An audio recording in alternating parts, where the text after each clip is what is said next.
நார்மலான ஒருத்தரே போதும்.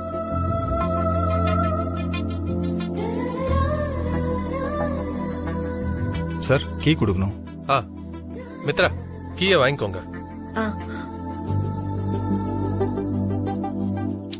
கொஞ்சம் எல்லாம் பேசணும்.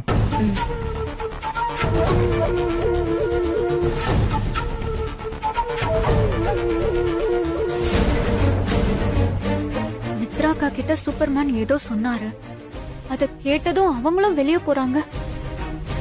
என்ன நடக்குதுன்னு போய் பாத்திர வேண்டியதுதான்.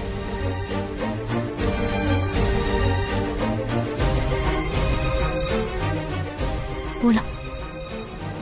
தேனு எங்க எஸ்கேப் ஆக பாக்குற?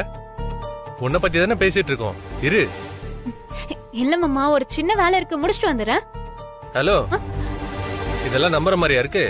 கல்யாண பேச்ச ஆரம்பிச்ச உடனே புது பொண்ணுக்கு வெக்க வந்துருச்சோ, அதான் எழுந்து ஓட பாக்குறீங்க. அப்படி எல்லாம் எஸ்கேப் ஆக முடியாது. பேசாம இங்கேயே உட்காரு.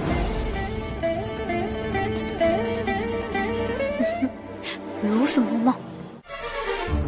மித்ரா, கண்ணு தொடச்சு முதல்ல இங்க கிளம்பு. தென்மொழி வர பார்த்தா தப்பாயிடும். நான் உங்களை தாங்க நம்பி இருக்கேன். எப்படியாவது அந்த நாகலட்சுமி அம்மா கிட்ட இருந்து என் பையனை காப்பாத்தி கொடுத்துருங்க பிளீஸ் வினய். மித்ரா, நம்ம பையன், நான் பாத்துக்கிறேன். நீ முதல்ல இங்க கிளம்பு. போ போன்னு சொல்றேன்ல, போ.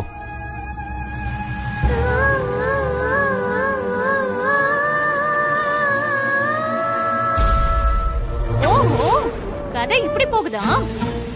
சூப்பர்மேன், நீங்க நிஜமாவே சூப்பர்மேன் தான். என்ன நீங்க சின்ன பொண்ணுன்னு சொன்னதுக்கு ரீசன் இதுதானா? மித்ராக்கா உங்களையும் மயக்கிட்டாங்களா? தேன்மொழி, உண்மை என்னன்னு தெரியாம தயவு செஞ்சு தப்பா பேசாத. நான் எதுவும் தப்பா கற்பனை பண்ணி பேசல. என் கண்ணு முன்னாடி பார்த்ததை தான் பேசுறேன். ஆல்ரெடி கார்த்திக் மாமாவை மடக்கி போட்டுட்டாங்கன்னு நாகப்பாட்டி கத்திட்டு இருக்காங்க. அது உண்மைதான் போலயே. மித்ரா அக்காவை நான் ரொம்ப நல்லவங்கன்னு நினைச்சேன். இப்பதான் தெரியுது அவங்க ஒரிஜினல் கேரக்டர் என்னன்னு. கார்த்திக் மாமாவை மயக்கினது பத்தாதுன்னு இப்போ உங்களையும் மயக்க பாக்குறாங்களா? சூப்பர்மேன், நீங்க கொஞ்சம் உஷாரா இருங்க. நீங்க நினைக்கிற அளவுக்குலாம் அவங்க ரொம்ப நல்லவங்க எல்லாம் கிடையாது. இப்படியும் ஒரு பொண்ணு, இவங்க அதுக்கு வேற.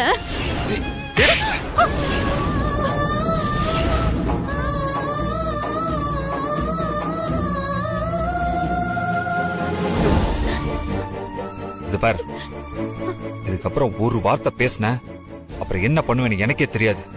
தயவு செஞ்சு ஒழுங்கா இங்க எடுத்து போயிடு. ஓன் சொல்றேன்ல. உங்களுக்கு நல்லது சொன்னா நீங்க என்னையே அடிக்கிறீங்களா? உங்களுக்கு ஒரு நாள் புரிய வரும். அப்ப தெரியும் இந்த தேன்மொழி யாருன்னு.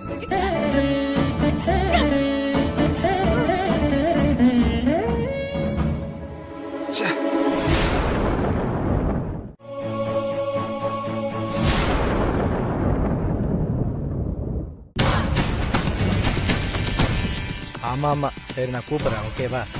மா மா, யார் மணி? என்ன வேணும்?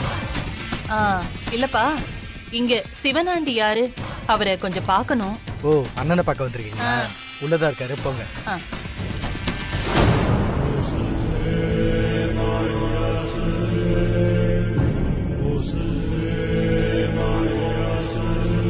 யாரு மணி?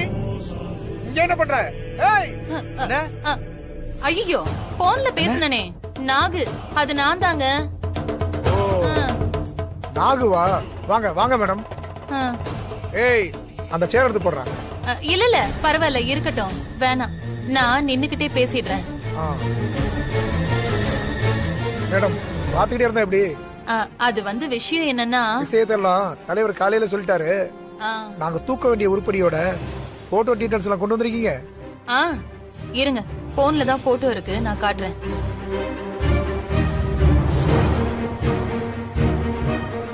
ஓகே, இதான் புது உருப்படியா? இதத்தான் நாங்க தூக்கணும். ஆமாங்க.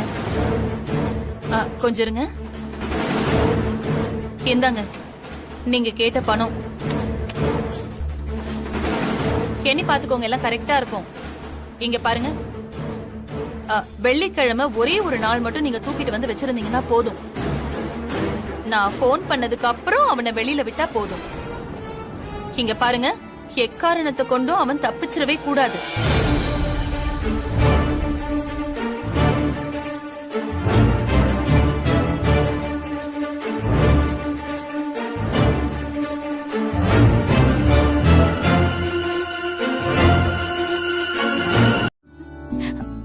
அம்மா இந்த வரேன்பா. அம்மா வாங்க, இங்க பாருங்க தேனு.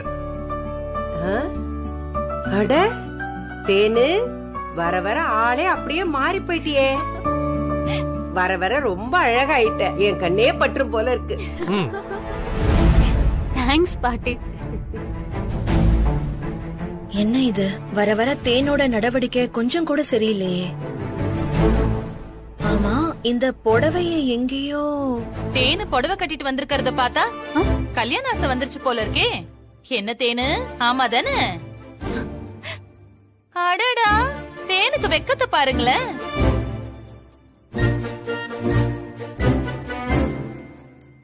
புதுசா வெக்கலாம் படுறிய தேனு? ஆ? போங்க மாமா, அப்படியெல்லாம் ஒண்ணும் இல்ல. ஆமா தேனு, உங்ககிட்டதான் புடவையே இல்லையே. இந்த புடவை ஏது உனக்கு?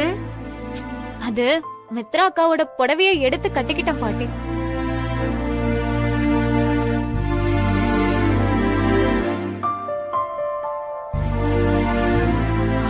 மித்ரா அக்கா, எனக்கு இந்த புடவை எப்படி இருக்கு? ம், நல்லா இருக்கு தேனு. கார்த்திக், அம்மா தேனை கூட்டிட்டு போய் அவளுக்கு நல்ல புடவையா கொஞ்சம் வாங்கி கொடுப்பா. பிள்ளைக்கு ஆசை வரும்போது இதெல்லாம் பண்ணிடணும்ப்பா. அம்மா, எனக்கு ஆபீஸ்ல கொஞ்சம் ஒர்க் இருக்குமா. இப்போதைக்கு என்னால வெளியில எங்கேயும் போக முடியாது. அது மட்டும் இல்லாம பெருசா எனக்கு சாரி எல்லாம் செலக்ட் பண்ண தெரியாது. மாமா பரவாயில்ல, இருக்கட்டும். நான் பசங்களை விட்டுட்டு அப்படியே போய் புடவை எடுத்துக்கிறேனே. ஆ, அப்படின்னா ஒண்ணு பண்ணு, மித்ராவையும் கூட கூட்டிட்டு போ. ஆ? இல்ல பாட்டி, வேண்டாம். மித்ரா அக்காக்கு பாவம் வீட்ல நிறைய வேலை இருக்கும். அவங்க இங்கேயே இருக்கட்டும். நான் வேணா வினய கூட்டிட்டு போறேனே.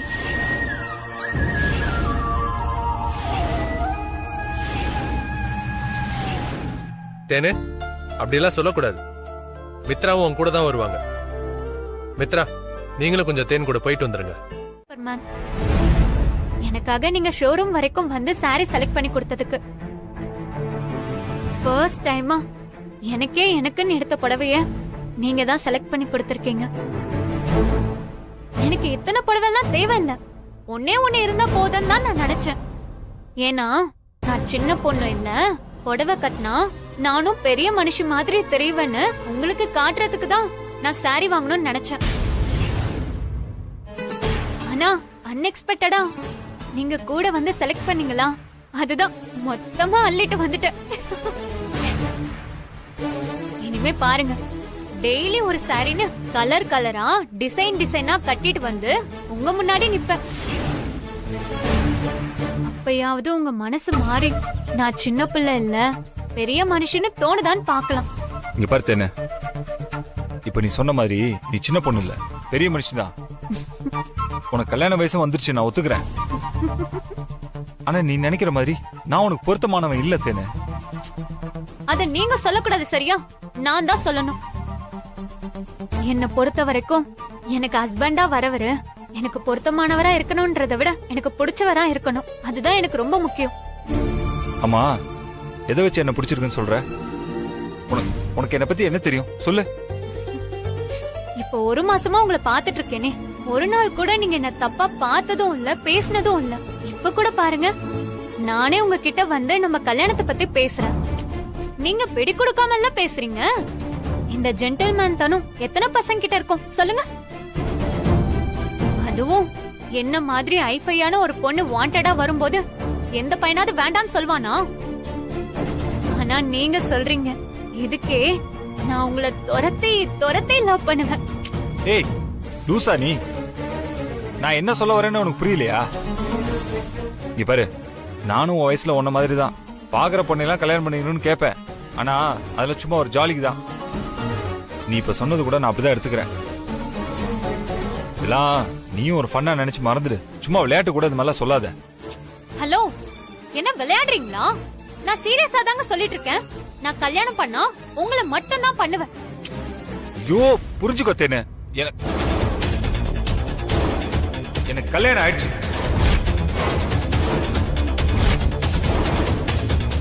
புரியுதா?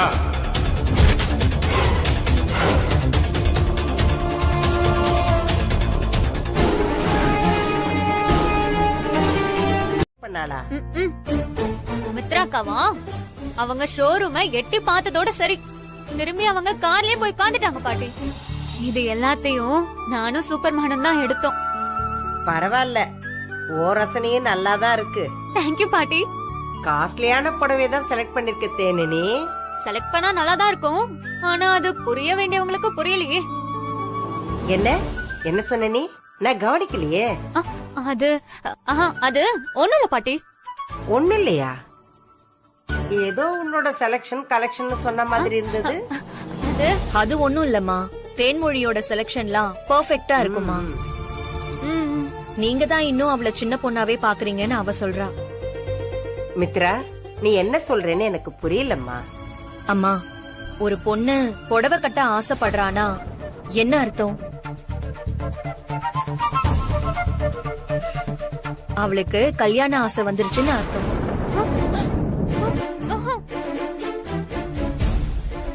அன்னைக்கு நாடி ஜோசியர் கூட அதானே சொன்னாரு. அட ஆமால பாட்டி, இவங்க சொல்ற மாதிரிலாம் எனக்கு கல்யாண ஆசைலாம் இல்ல பாட்டி. சும்மா புடவை கட்டி பாக்கணும்னு தோணுச்சு, அதனாலதான் கட்டினேன், அவ்வளவுதான். அதுதாம நாங்களும் சொல்றோம். இவ்வளவு நாள் ஆசை இல்லாதவ இப்ப ஆசைப்படுறேன்னா அதுக்கான நேரமும் காலமும் கூடி வந்திருக்குன்னு தானே அர்த்தம். இல்லன்னா உனக்கு புடவை கட்டணும்னு ஆசையே வந்திருக்காது. பாட்டி, எனக்கு இப்ப கல்யாணத்துக்கு ஒரு அவசரமும் இல்ல பாட்டி. இப்பதான் நான் ஃபைனல் செமஸ்டரே எழுத போறேன், அதுக்குள்ள கல்யாணம் கல்யாணம்னு நான் இன்னும் நிறைய படிக்க வேண்டியது இருக்கு பாட்டி. எல்லா பொண்ணுங்களும் சொல்ற அதே பதில தான் நீயும் சொல்லிக்கிட்டு இருக்க. எங்க இருந்துதான் இதெல்லாம் கண்டுபிடிச்சீங்களோ? கல்யாண பேச்சு எடுத்த உடனே படிக்கணும்னு சொல்றீங்க. நீ என்ன பண்ற? நம்ம தரகருக்கு போன போட்டு நாளைக்கே நான் வர சொன்னேன்னு சொல்லுமா. பாட்டி, நான் சொல்றது உங்களுக்கு புரியுதா இல்லையா? எனக்கு இப்ப கல்யாணம் வேண்டாம். தேனு சும்மா இரு. மித்ரா ஒண்ணு சொல்றான்னா அதுல 1000 அர்த்தம் இருக்கும். உன் கல்யாண விஷயத்த மித்ரா கிட்ட ஒப்படைச்சிட்டேன்னா அவளே எல்லாத்தையும் பாத்துப்பா. மித்ரா நீ போம்மா, நீ போய் போன் பண்ணி வர சொல்லு போ. சரிங்கம்மா.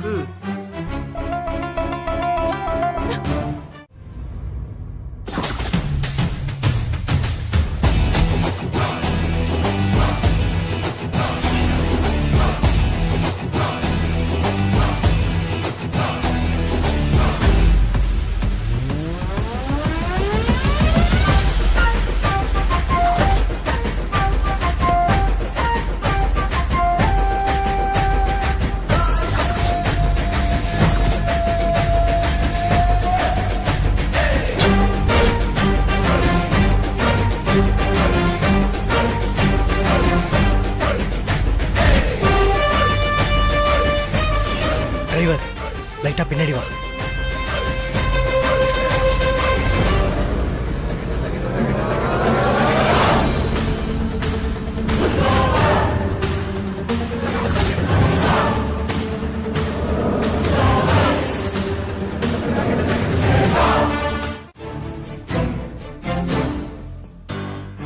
டே மாப்ள, டே புல்லான ஷேர் ஓட்ட மாதிரி நிக்காம போறான் பாரு. டே மாப்ள. சொல்லு மாம்சு. என்னடா கூப்பிட்டா இருக்க, நீ பாட்டுக்கு நிக்காம போயிட்டு இருக்க? இதோ யோசனையில இருந்தேன். எனக்கு என்னமோ நம்ம விக்ரம தூக்க அந்த பொம்பளை ஏதோ பிளான் பண்ணுதுன்னு எனக்கு தோணிட்டு இருக்கியா? மறுபடியும் பிளான் பண்றாளா? ஏன் மாப்ள, ஏற்கனவே கரெக்டா வந்தவங்களை நீ தான் நல்லா டின்னு கட்ட அனுப்பிச்சிட்டியே. மறுபடியும் எப்படி பிளான் பண்ணுவாங்க? அப்படியே பிளான் பண்ணாலும் நீ எதுக்கும் கவலைப்படாத. விக்ரமா காப்பாத்தாத நாம இருக்கோம்ல, எவன் வந்தாலும் ஒரு கை பாத்துடலாம். நீ மாப்ள, நீ ஒண்ணு பண்ணிருக்கணும். அவனுங்களை சாத்ததுக்கு பதில் நீ இந்த புண்ணாக்குப்படி நல்ல நாள் சாத்தி விட்டுருக்கணும். இப்ப பேசாம இருந்திருப்பான். இன்னொன்னு லாஜிக் படி பார்த்தா ஏற்கனவே அடி வாங்கிட்டு போனவனுங்க மறுபடியும் கடத்தலுக்கு பிளான் பண்ண மாட்டானுங்க தான் தோணுது. என்ன மாப்ள நான் சொல்றது? இல்ல மாம்சு, நானும் அப்படிதான் நினைச்சேன். நான் இன்னைக்கு விக்ரமின் தானியாவும் ஸ்கூல்ல வந்து கூட்டிட்டு வரும்போது யாருனே தெரியல, கார்ல 4-5 பேர் என்ன ஃபாலோ பண்ணிட்டே வந்தாங்க. ஃபாலோ பண்ணானுங்களா? அப்புறம் என்னாச்சு?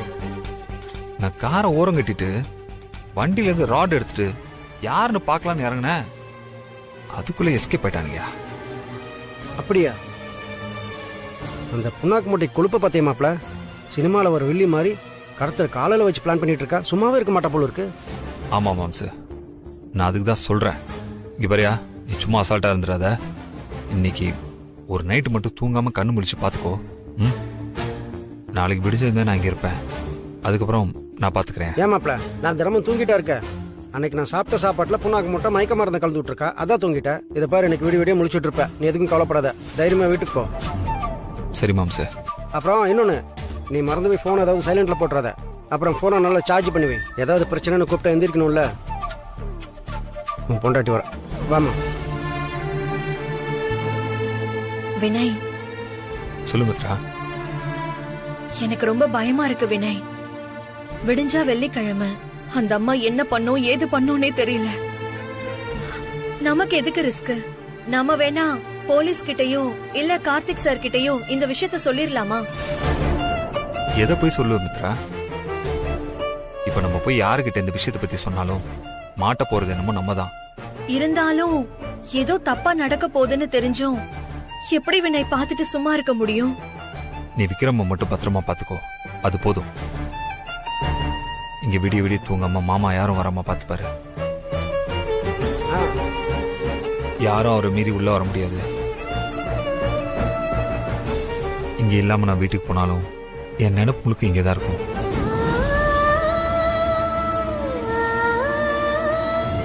மித்ரா, எதையுமே போட்டு குழப்பிக்காத. நாங்க இருக்கோம், நாங்க பாத்துக்கிறோம்.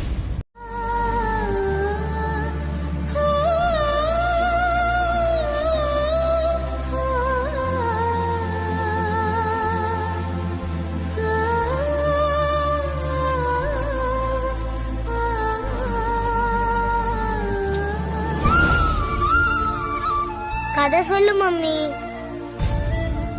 இப்ப டைம் ஆயிடுச்சுல்ல, நாளைக்கு சீக்கிரமா எழுந்துக்கணும். மம்மி உனக்கு நாளைக்கு கதை சொல்றேன். சரி மம்மி. குட் பாய். இப்ப தூங்கு பாப்போம்.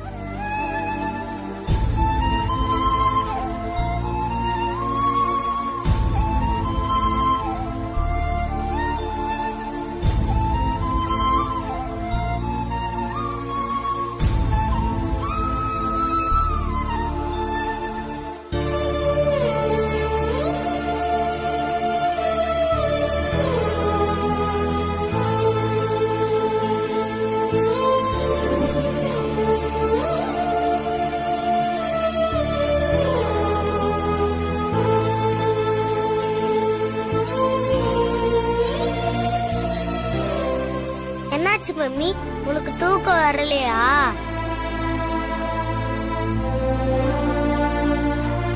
அப்படியெல்லாம் ஒண்ணும் இல்லடா கண்ணா, தூக்கம் வருதுதான், தூங்கணும். அப்புறம் ஏன் மம்மி பயப்படுற? பயப்படுறனா? இல்லையே விக்ரம், உனக்கு அப்படியா தெரியுது? ஆமா மம்மி, நீ ஏதோ டிஸ்டர்பா இருக்கிற மாதிரி தெரியுது. அதெல்லாம் ஒண்ணும் இல்ல, நீ வா தூங்கலாம், வா படு.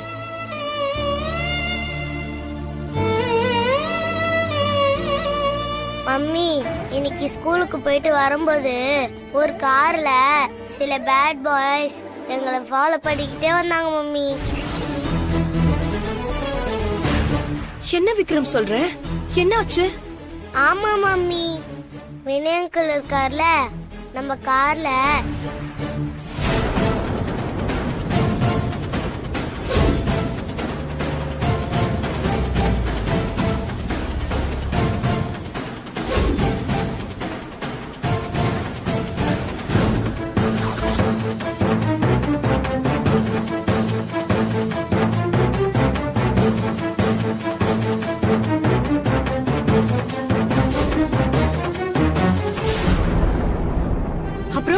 அப்புறம் என்னாச்சு விக்ரம்?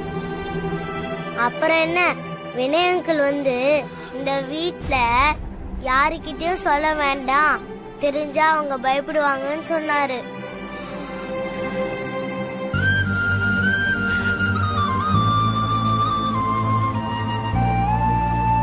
சரி நீ தூங்கு.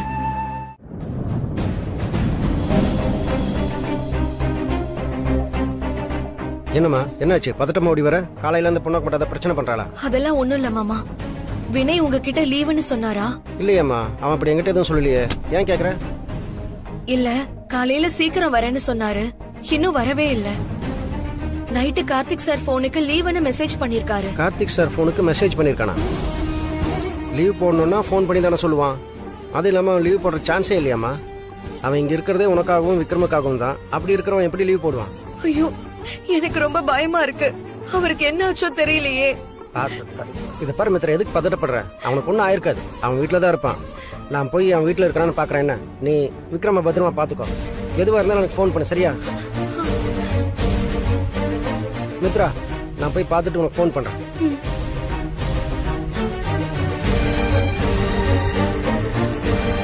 ஒருவேளை சென்னைக்கு போயிருப்பானோ? இல்லையே, நம்ம கிட்ட சொல்லாம சென்னைக்கு போக மாட்டானே. ஆமா, இவர் பெரிய இவர்கிட்ட சொல்லாம போக மாட்டானாமா. சென்னையில இருந்து இங்க கோயம்புத்தூருக்கு வந்தப்போ உங்ககிட்ட சொல்லிட்டா வந்தான். அந்த மாதிரி சொல்லாம கூட போயிருக்கலாம். எதுக்கு அக்காக்கு போன் பண்ணி கேட்கலாம்.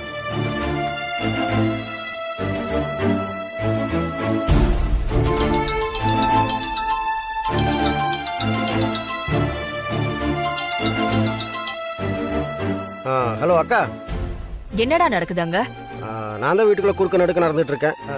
இல்ல, இப்போ எதுக்கு என்ன நடக்குதுன்னு கேட்டேன்.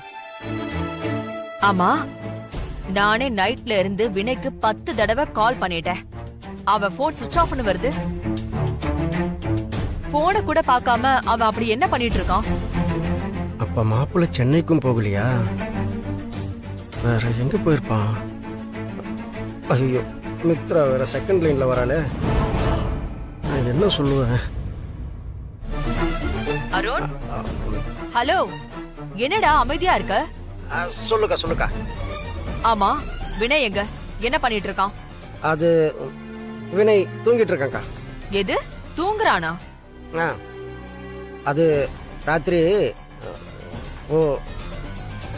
ஒரு இடத்துக்கு போக வேண்டி இருந்தது. ராத்திரி முழுக்க கார் ஓட்டினானா, அதான் பயங்கர டயர்டா இருந்தான். நான் தான் தூங்குறான்னு சொன்னேன். பாவம் என் புள்ள, பாத்தியாடா எவ்வளவு கஷ்டப்படுறான்னு. ஆமாக்கா, அவனோட பொண்டாட்டி பிள்ளைக்காக தானே கஷ்டப்படுறான். எல்லாம் கொஞ்ச நாள்ல சரியாயிரும். நீ ஒன்னும் கவலைப்படாத. அவனை நல்லா பாத்துக்கோடா. நான் பாத்துக்கிறேன்க்கா, நீ ஒன்னும் கவலைப்படாத. ஆமா, அவன் டயர்டா இருக்கான் சரி, அவன் போன் ஏன் சுவிட்ச் ஆஃப்லயே இருக்கு? கேள்வி கேட்க ஆரம்பிச்சிட்டாலே. அதுக்கு அவன் தூங்கிட்டு இருக்கும் போது போன் மட்டும் முழிச்சுட்டு இருக்கணும்னு சுவிட்ச் ஆஃப் பண்ணி வைக்க சொன்னேன். இல்லக்கா, அவன் டயர்டா இருந்தான்ல, தூங்கும் போது ஏதாவது போன் பண்ணி டிஸ்டர்ப் பண்ணக்கூடாதுங்கிறதுக்காக நான் தான் போனை சுவிட்ச் ஆஃப் பண்ணி வச்சுட்டு தூங்கடா மாப்பிள்ளன்னு சொன்னேன். அதான் சுவிட்ச் ஆஃப் பண்ணிட்டான். ஓ சரி சரி, அவன் எந்திரிச்சதும் நான் பேசினேன்னு சொல்லு. சொல்றேன்க்கா. சரிடா, வச்சிடுறேன். ஐயோ, என்ட்ரன்ஸ் எக்ஸாம் எழுதி முடிச்ச மாதிரி இருக்கு. டே மாப்பிள்ள, எங்கடா போனேன்? நான் உன்னை எங்கேன்னு தேடுவேன்.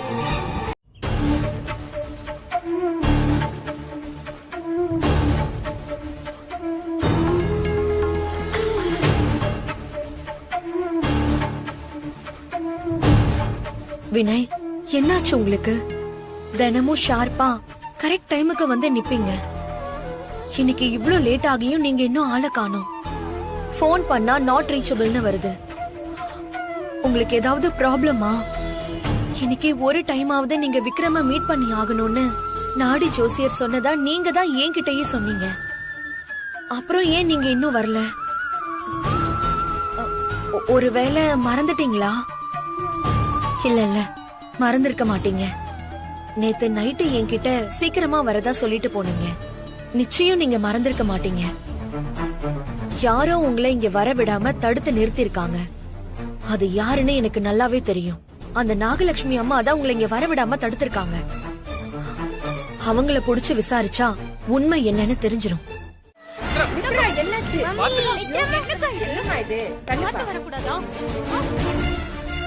ஒண்ணும் இல்ல, என்னம்மா அது?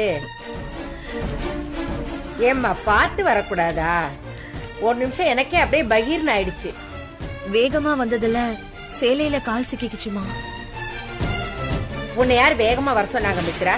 கொஞ்சம் பொறுமையா வரக்கூடாதா? அப்படி என்ன அவசரம் உனக்கு? பசங்களுக்கு ஸ்கூலுக்கு லேட் ஆயிடுச்சு இல்லம்மா, அதான் வேகமா வந்தேன். கால் ஸ்லிப் ஆயிடுச்சுமா.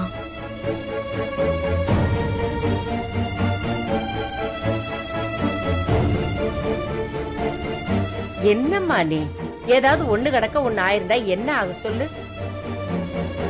அண்ணி அதான் ஒண்ணும் ஆகலல. நீங்க செஞ்ச புண்ணியம் இவள காப்பாத்திருச்சு. அப்புறம் என்ன அண்ணி? இத பாருங்க, ஸ்கூலுக்கு வேற டைம் ஆயிடுச்சு. இனிமேலாவது இவள பார்த்து கவனமா போ சொல்லுங்க. ஆமாமா, நான் போயிட்டு வந்துடுறேன். வாங்க போலாம். மித்ரா ஒரு நிமிஷம் இருங்க மித்ரா. இப்ப ஏன் இவ்வளவு பதட்டமா இருக்கீங்க? உடம்பு ஏதாவது சரியில்லையா? நீங்க விட ரெஸ்ட் எடுங்க மித்ரா. நான் பசங்களை போய் டிராப் பண்ணிடுறேன். ஐயோ இல்ல சார், இது ஏதோ தெரியாம நடந்துருச்சு. இதுக்கு போய் நீங்க பரவாயில்ல, நானே போய் டிராப் பண்ணிட்டு வரேன். நீங்க இருங்க மித்ரா, உங்களுக்கு இன்னும் டென்ஷனே குறையல. இப்படியே போனீங்கன்னா மறுபடியும் ஏதாவது ஆகத்துக்கு சான்ஸ் இருக்கு. நான் பாத்துக்கிறேன். ஆமா மித்ரா, கார்த்திக் சொல்றதும் சரிதான். அவனே போய் விட்டுட்டு வந்துட்டுமா, நீ இங்கே இரு. அம்மா எனக்கு ஒண்ணும் இல்லம்மா, நான் நல்லாதாமா இருக்கேன். கால் தவறி கீழே விழுந்ததுக்கு போய் ஏமா இவ்ளோ பயப்படுறீங்க? இது சாதாரண விஷயமா? என்னம்மா சொல்ற? அப்ப அந்த அம்மா உன்னதான் அனாதைன்னு சொல்லி விவரம் வாங்கிட்டு போனாங்களா? ஆமாங்க ஐயா. சே, இவ்வளவு கெட்ட எண்ணத்துல தான் கேக்குறாங்கன்னு தெரிஞ்சிருந்தா நான் எந்த விவரத்தையும் சொல்லியிருக்க மாட்டேனேம்மா. என்ன மன்னிச்சிருங்கம்மா. அதை விடுங்க, நீங்க தெரியாம தான் கொடுத்தீங்க. ஆனா இப்ப அந்த புண்ணாக்கு மூட்டை அந்த நாகலட்சுமி என்ன பண்ணிருக்கான்னு தெரியலையே. மாப்பிள்ளை வர காணோம். ஒருவேளை அப்பனும் பிள்ளையும் பார்க்க கூடாதுங்கிறதுக்காக கடத்தி வச்சிருக்காளா? அப்படி கடத்தி வச்சிருந்தா எங்க கடத்தி வச்சிருக்கா? என்ன பண்ணிருக்கா? எங்களுக்கு என்ன பண்றதுன்னு தெரியலையா. இன்னைக்கு என்ன ஆனாலும் உங்க கணவரும் குழந்தையும் ஒருத்தருக்கு ஒருத்தர் சந்திச்சே ஆகணும். இல்லைனா அவங்களுக்கு நிரந்தர பிரிவு ஏற்படும். ஐயா, அது எப்படி நிரந்தரமா பிரிஞ்சிருவாங்கன்னு சொல்றீங்க? ஒருவேளை மாப்பிள்ளைய நாகலட்சுமி கடத்தி வச்சு நாளைக்கே தப்பிச்சு வந்து அப்பனும் புள்ளையும் பாத்துக்கிட்டாங்கன்னா 2 பேரும் ஒன்னும் சேர்ந்துருவாங்கல்ல. அப்படி இருக்கும்போது இவ்வளவு ஏயா? மித்ரா கொஞ்சம் மனசு வச்சு மாப்பிள்ளைய மன்னிச்சு ஏத்துக்கிட்டா நாங்க எல்லாரும் எங்க வீட்டுக்கே ஒன்னா போயிருவோங்க. அப்படி இருக்கும்போது எப்படி நிரந்தரமா பிரிஞ்சிருவாங்கன்னு நீங்க சொல்றீங்க? தம்பி, நான் சூசகமா சொன்ன விஷயத்த நீங்க ரொம்ப சாதாரணமா எடுத்துக்கிட்டு பேசுறீங்க.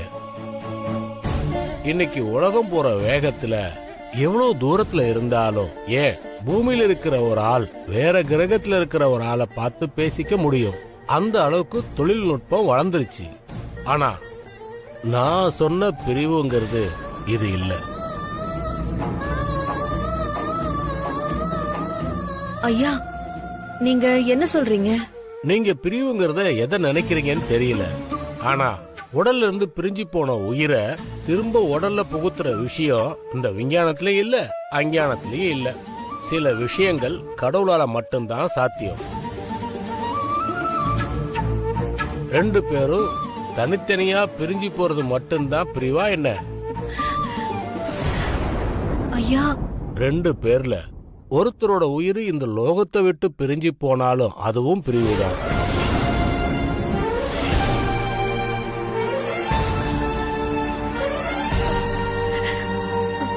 ஐயா, ஐயா, என்ன சொல்றீங்க ஐயா? இத நேரா சொன்னா அவச்சொல்லா இருக்குமேனு தான் விஷயத்தை கொஞ்சம் பூடகமா சொல்றேன்.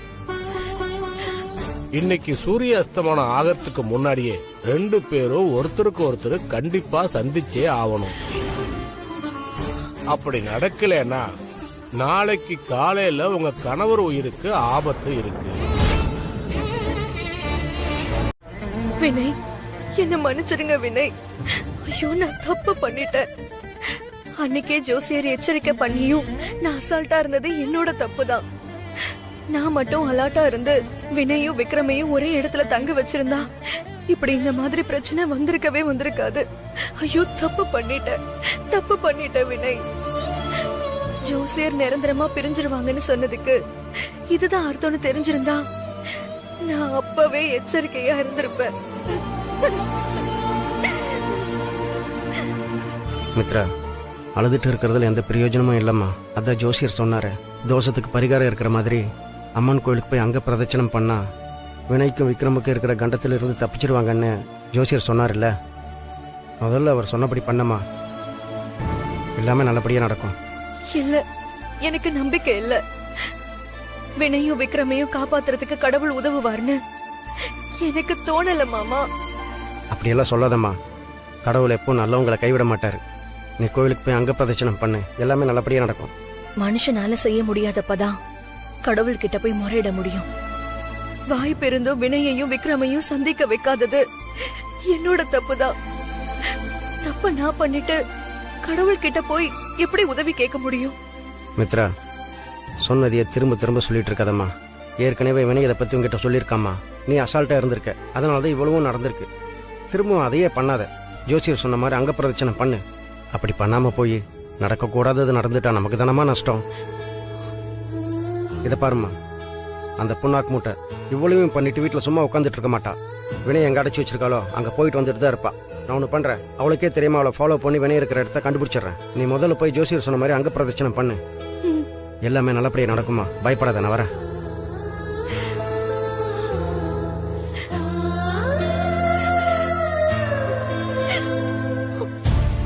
என் கஷ்டம் தெரியாம பேசிட்டு போறீங்களே மாமா. எனக்கு பழைய வாழ்க்கையே வேண்டான்னு முடிவு பண்ணிதான் நான் வினய் கட்டின தாலிய கழட்டி வச்சேன். ஐயோ, இவ கிளம்பி போற வேகத்தை பார்த்தா ஸ்கூலுக்கு போற மாதிரி தெரியலையே. ஐயோ, வினய் இருக்கிற இடத்த கண்டுபிடிச்சிருப்பாளோ? அதான் இவ்வளவு வேகமா கிளம்பி போறாளோ? ஒருவேளை அந்த வினய் பையன் அங்க இருந்து தப்பிச்சிட்டானா? ஐயோ, என்னாச்சுன்னு தெரியலையே. ஐயோ, கொடுத்த வேலையை ஒழுங்கா பார்க்காம அவனுங்க என்னதான் பண்ணிட்டு இருக்கானுங்கன்னு தெரியலையே. ஐயோ, இப்ப என்ன?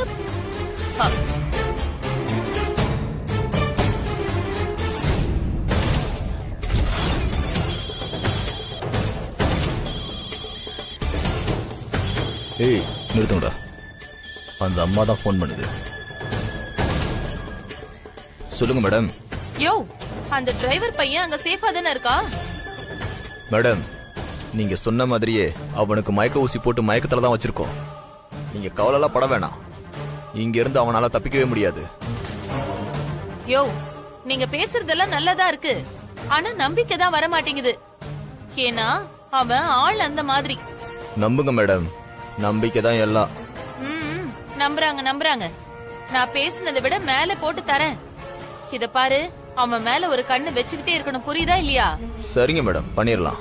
சரி, வேலைய பாருங்க. Okay madam.